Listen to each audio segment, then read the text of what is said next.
Don't be scared now, but it looks like you just wandered straight into UMind country. That's UMind, short for unaffiliated mind games, and you ain't never gonna be the same again.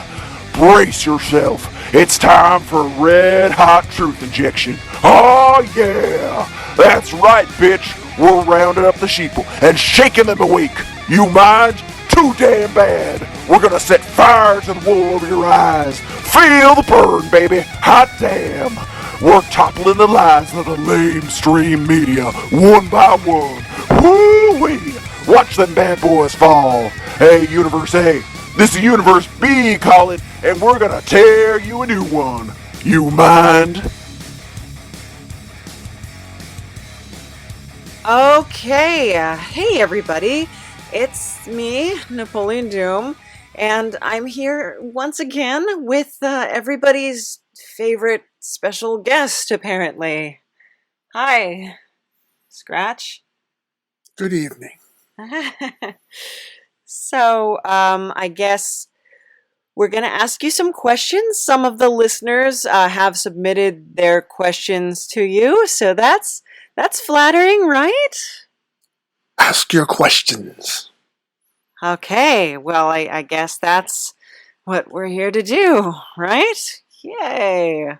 This is gonna be fun. Maybe, oh my gosh. So,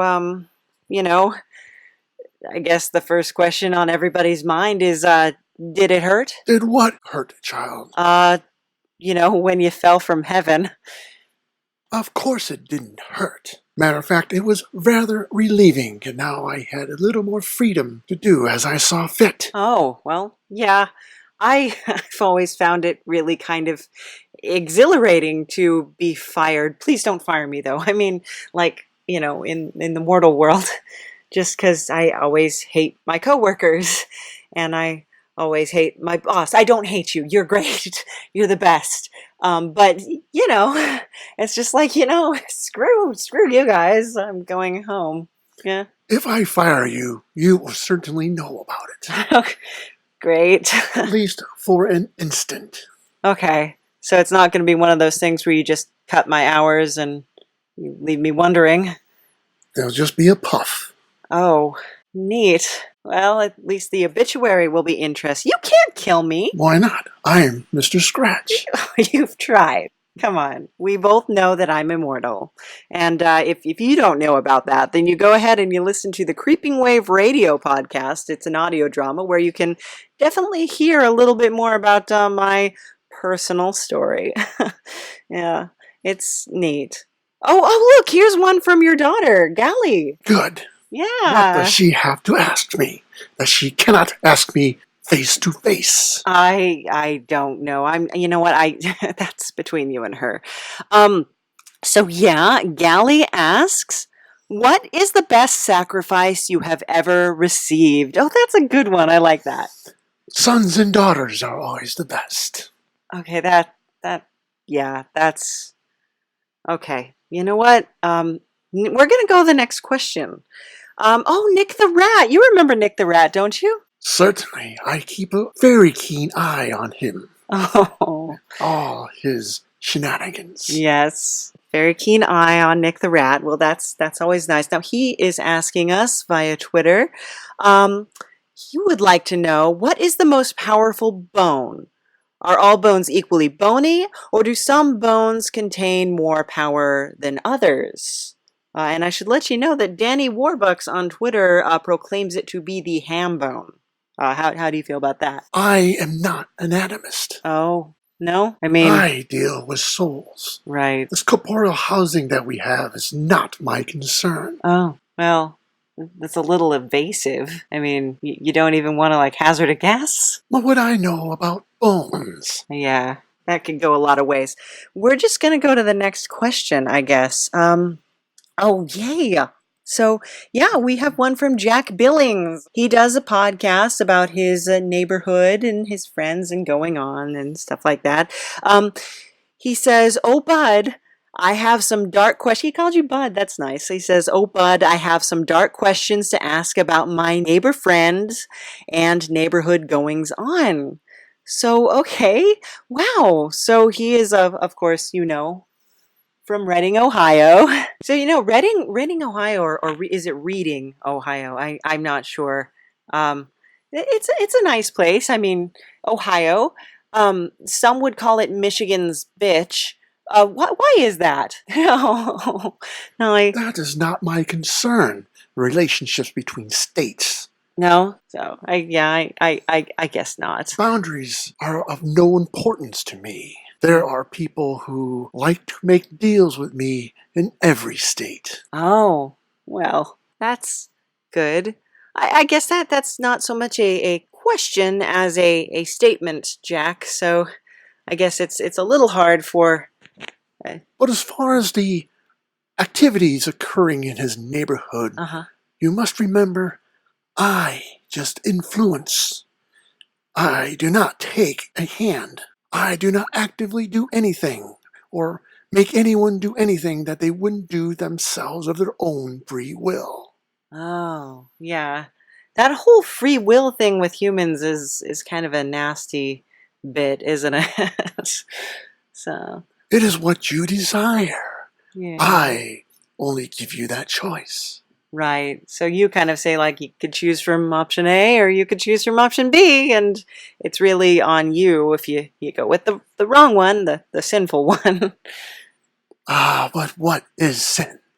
Yeah, I guess what is sin? You would be an expert. It is a human concept, Napoleon. Mm-hmm. You tell me. When you do something you're not supposed to, but that's very situational, isn't it? What is it that you're supposed to do? Remember, free will. Yeah. Gosh. Yeesh. That's a puzzler. I don't know. Yeah. It would be nice if they gave you like a playbook or something like that. I guess they don't really do that. I mean, you got the 10 Commandments and stuff, and I guess it's so long as you don't goof on those? Those were not my commandments to give. No, guess not. So, yeah, well, that's fun. I guess then we'll just go. Oh, yeah, Ivana from the Gray Area Haunted Market. We actually spoke to her in person, and we're going to go ahead and have those questions for the podcast here. Now, I know Ivana asked, how long have you been giving advice, and how do you know so much? I know so much because I am Mr. Scratch. Mm-hmm. And much like the character The Shadow, I know. You know what evil lurks in the hearts of men? Certainly. So, like, if Alec Baldwin were to portray you in a movie, would you be flattered by that? I like Mr. Baldwin. Do you? He was very interesting as that character. And what was the name of that character? Lamont Cranston. And again, Lamont. He's a great character. A fallen angel of his own design. Yeah. And yet he uses free will to hopefully bring himself back. Well, no, I mean, honestly, the Shadow is all about not allowing people free will. The Shadow kind of takes control of people's minds and makes them do things against their will and changes what they're able to see, changes the reality that they perceive. I mean, that's exactly the opposite. Maybe that's why Lamont was a real person. Him and I would be seeing each other again. Oh, well, I think, yeah, that would be interesting. Rather than, I think in the movie it was Genghis Khan or Genghis Khan or the son of Genghis Khan or something like that. Yeah, but it's a good movie. I liked it. Very, very interesting movie. So obviously you're a fan, and that is something that I didn't know about you until right now. So Ivana also asks, when was the beginning? It was in the beginning. Oh. Nothing more, nothing less. Wow. Good. That's nice. Okay. So Ivana also asks, what is your most memorable experience that you can share. This is going to be a fun one. Human beings are such an interesting species, and as far as the most memorable thing that ever happened to me or I caused happen, that changes daily. Oh. Because humans are always making the right choice. When you're So saying... every day is a brand new, exciting experience. So, and just to see how far human beings can degrade themselves and drag everything else down with them. So when you're saying the right choice, you're doing this thing with your eyebrow, does that mean you actually mean the wrong choice? What is right and what is wrong? Yeah, that one again. That's a toughie. That's a toughie. Okay. We're gonna go ahead and move on. Thank you, Ivana. Oh no, actually Ivana does have one more question for you. Hopefully it doesn't stir up too many bad memories, but what was the fall like? And did you land on your head? I'm gonna keep this as a joke, as it was meant to be originally. And just say, no, it was not my head that I landed on, but maybe the other end. Oh, wow. So that you mean your booty, right? Yes. Oh, yeah. Danny Cavallo says, that outfit though, with an exclamation point and a devil emoji.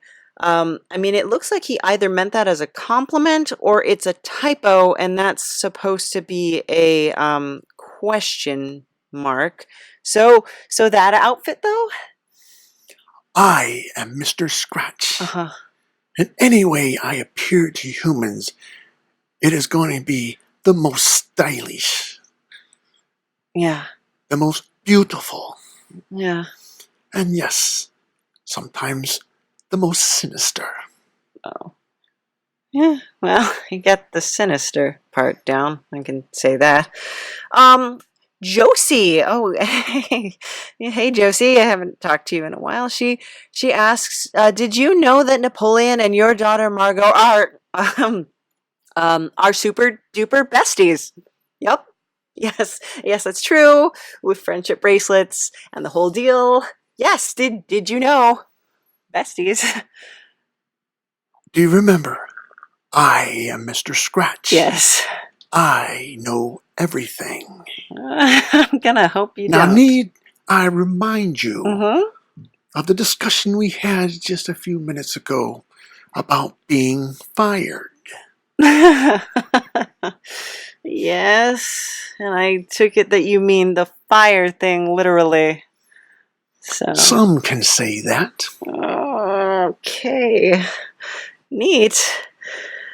Well, on Tumblr, it looks like Books and Quotes has made a couple posts, and not to be presumptuous, but I'm just going to presume that these were for the show.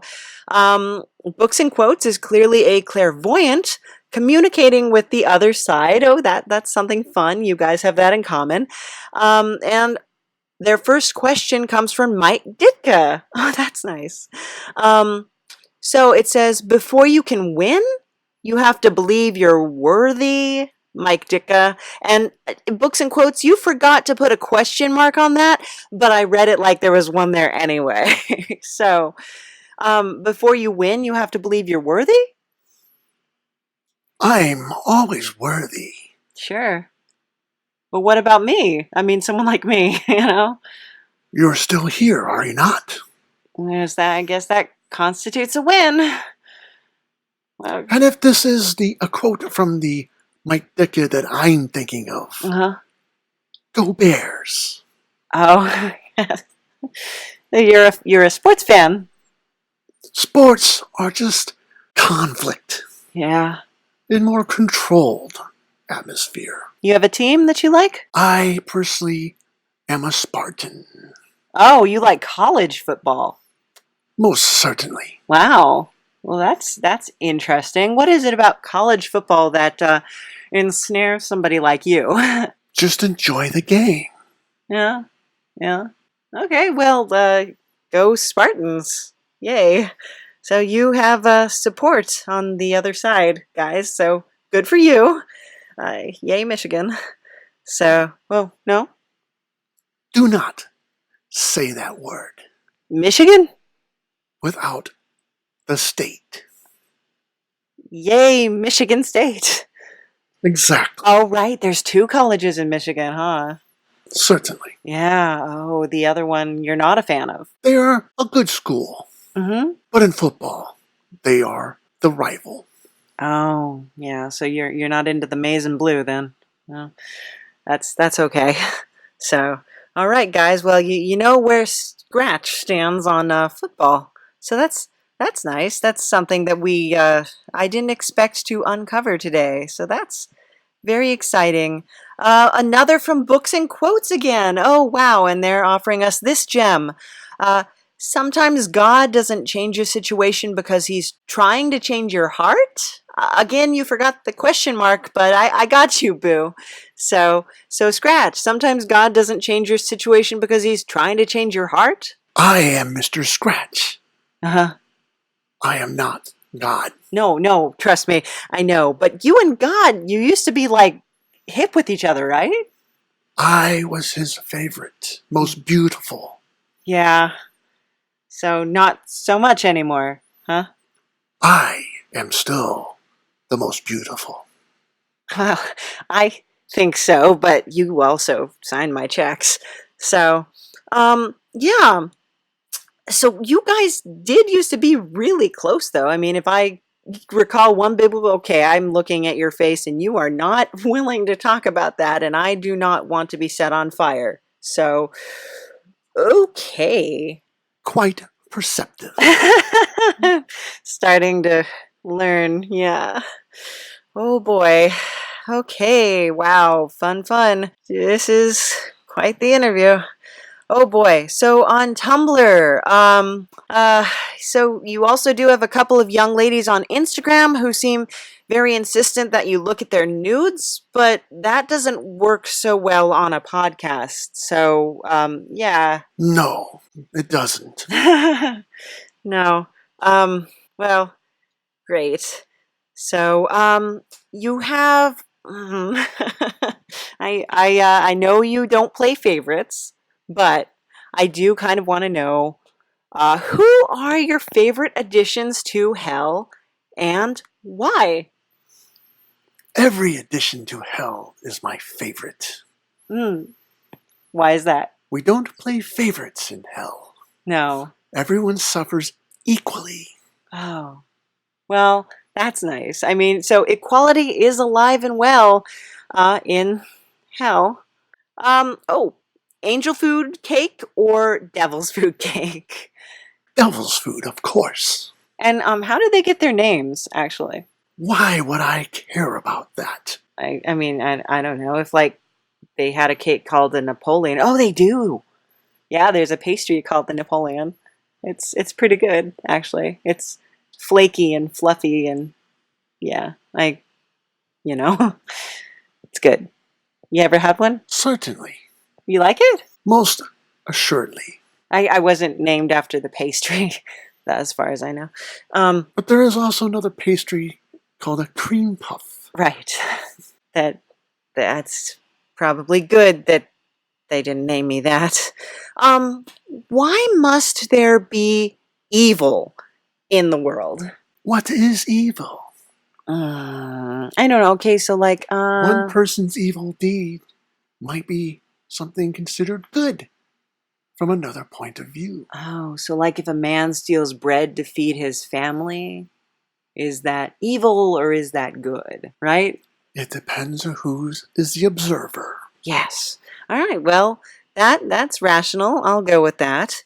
What was heaven like? Is it worth the whole not masturbating and not lying, not murdering? I mean, not that I've ever murdered somebody, or I guess I mean vampires, but is it worth the hype? Heaven is heaven, Mm-hmm. much like hell is hell. I mean, that It's not really It descriptive. depends on who is observing it. It's really good that you don't work in marketing or something like that, because I mean, like, that's like saying, like, the Ramada Inn is the Ramada Inn, and Crest toothpaste is Crest toothpaste. It's like, yeah. But it all depends on who the observer is. Many people have very different interpretations of what heaven and hell is. Yeah, I, for one, was kind of surprised, I guess. Okay, so personal question from me.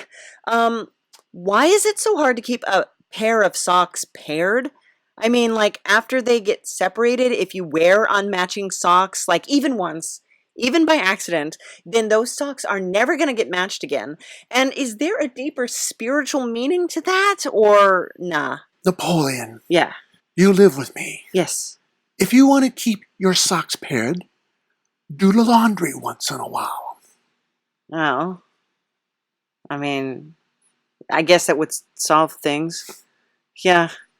I'm just so busy with the podcast and, assisting you and all. And okay. So then sure. I guess maybe on the lighter side. A while back in the human world, and I'm not sure if you heard about this, people were saying that Harry Potter was promoting devil worship, what with the witches and wizards and the occultism and all that kind of stuff. Do you follow the series? Yes, I do. Oh. At least the movies. Oh, okay, but you didn't read the books. I just started.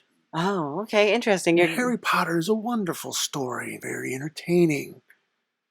Oh, well. And I do suggest that if you are not familiar with Harry Potter, that you certainly read the books or see the movies. You will find it very, very entertaining.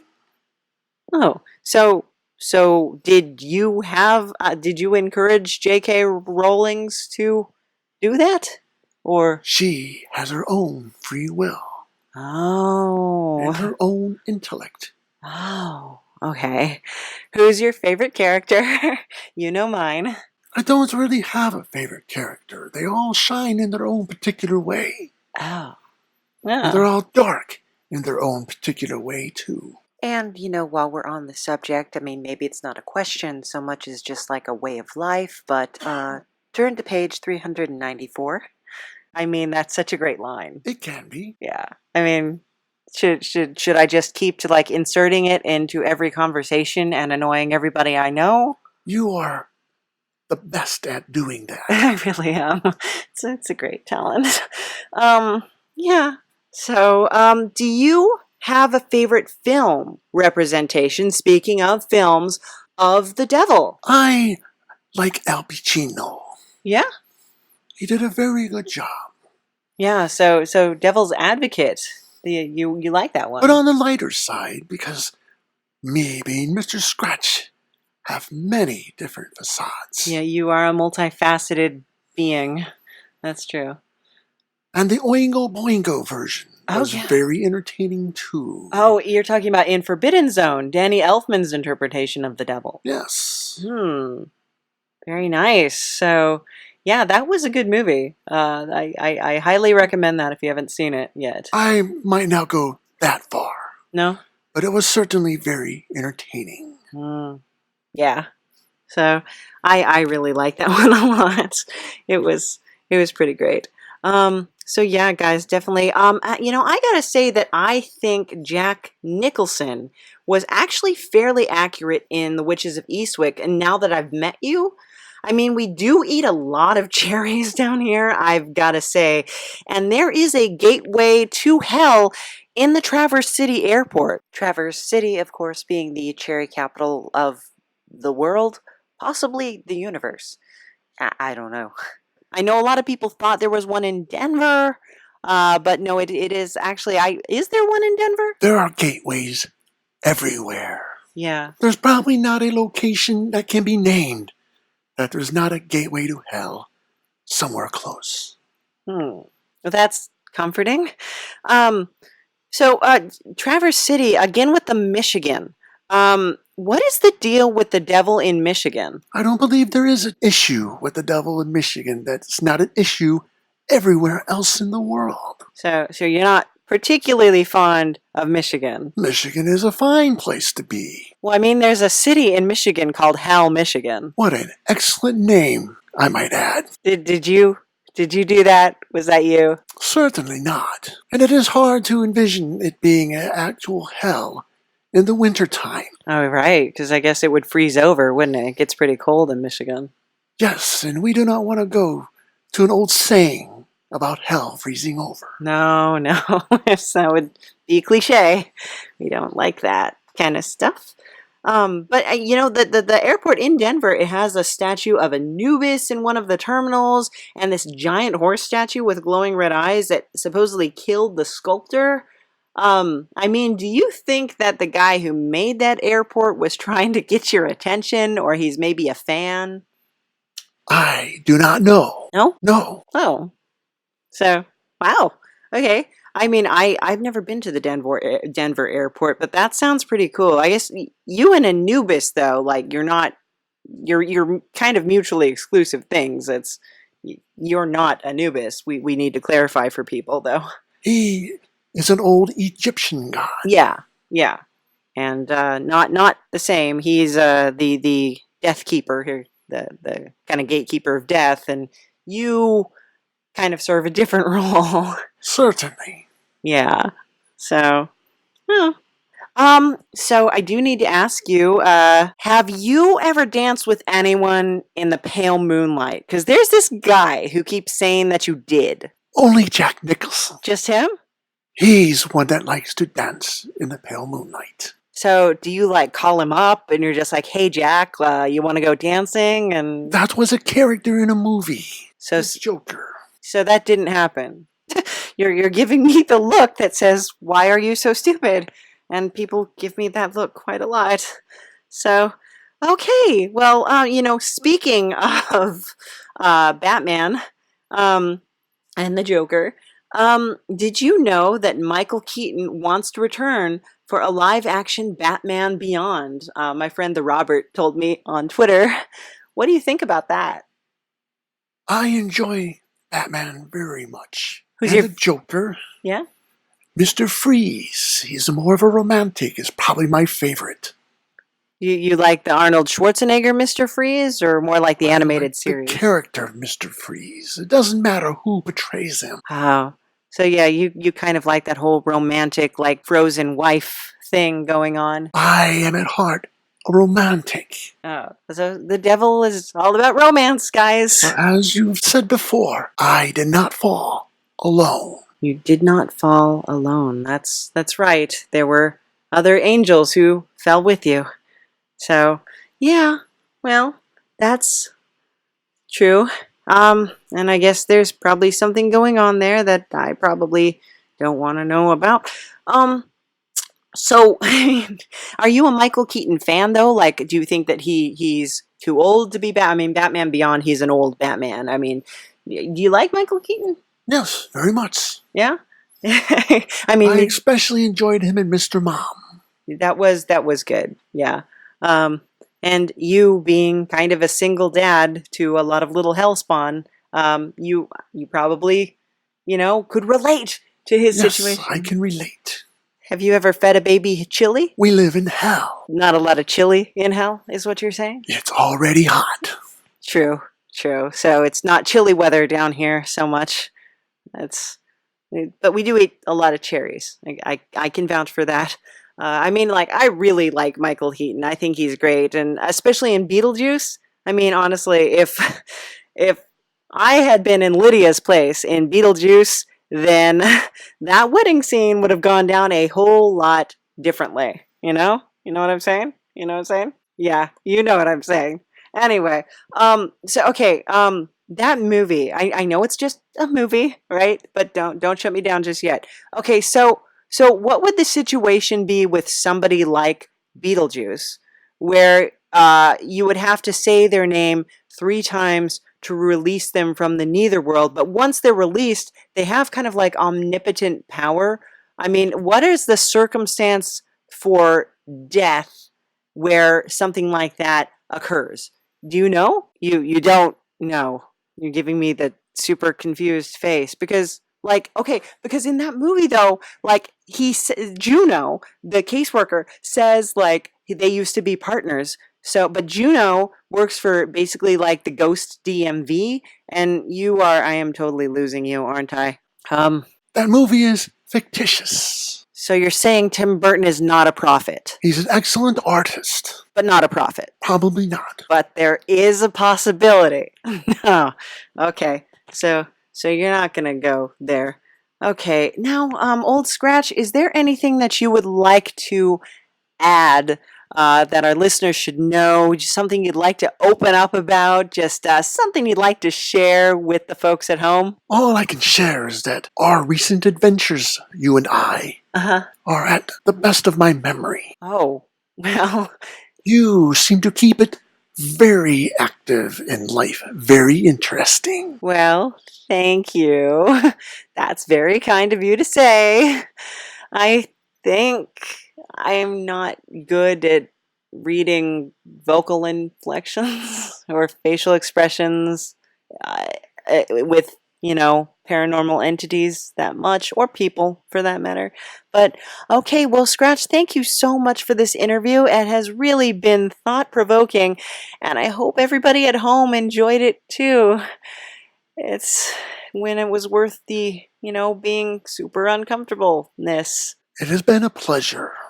For one of us. That's great. Okay, so thanks so much, and bye. Okay guys, so that was the episode, and I wanted to give a super extra special thanks to Weirdsley, who portrays Old Scratch, as he always does, and of course to our legendary announcer, Savage C. Whalnar. We couldn't do it without you, and thank you so much. I wanted to remind everybody that we're still doing our breast cancer awareness art drive on lostbreadcomic.com, so please go there, see beautiful artwork by amazing artists like Midnight Epithelium, mosaics by Britt, who's put out some mosaic magnets for us. That's really awesome of her. Thank you so much. You can also see my artwork there, which that would be awesome. I just finished doing Horrorgasm and Gray Area Haunted Market, and was selling some art there, so hopefully I'll have some new shows in the future coming up. I'll let you know about that. But you can always buy my artwork on lostbreadcomic.com if you want to go there. And so I also wanted to let you guys know that on Halloween, October 31st, it's coming up, we are going to be debuting Creeping Wave Radio Season 3. Yeah, we have been at this for 3 years, and of course UMind is the podcast created by Napoleon Doom, who is the lead character in Creeping Wave Radio. And there's a whole cavalcade of characters and craziness for you to experience there, so go ahead and check that out. We are on Apple Podcasts, we are on TuneIn, we're on Stitcher, we're on SoundCloud. Really, if you just Google Creeping Wave Radio, you should find a place that you can catch our podcast. And I hope you will, because we've been working really hard on that. We've got 4 episodes recorded, and then we're probably going to take a break during the holiday season and get right back at it. So that should be good. I also wanted to extend a super special thanks to our Patreons, Nikki Benfield and the Grammarica Show. They are amazing. They've been helping us since the very start, and we couldn't have gotten off the ground without them. If you would like to become a Patreon, I would love for you to do that, and you can go ahead and do that by going to patreon.com/lucidnap. If you can't commit to a monthly payment, or if you're just kind of like, Patreon, no, don't like them, and I hear a lot of you guys are, then you can go do buymeacoffee.com/lucidnap, and you should be able to just give a small donation there, just kind of help us out, just sort of support us, give us the tiny little boost that helps make all the difference for us. When you're working as a professional artist and creator, money is sometimes hard to come by for the little extra side projects that you put on, and this is one of those projects, so every little bit helps. So thank you so much to all of you guys who are supporting us, and you can also support us just by going to all of our social media sites. We have got Facebook, we've got Tumblr, we've got Instagram. Instagram's mostly where I post all my stuff. And all those links, of course, are in the description box below. Okay guys, thank you so much for tuning in. Our theme song is Demilitarized Zone by Ethan Meixsell. Excellent job, Ethan. I hope you enjoyed the show, and I'll talk to you soon. Bye.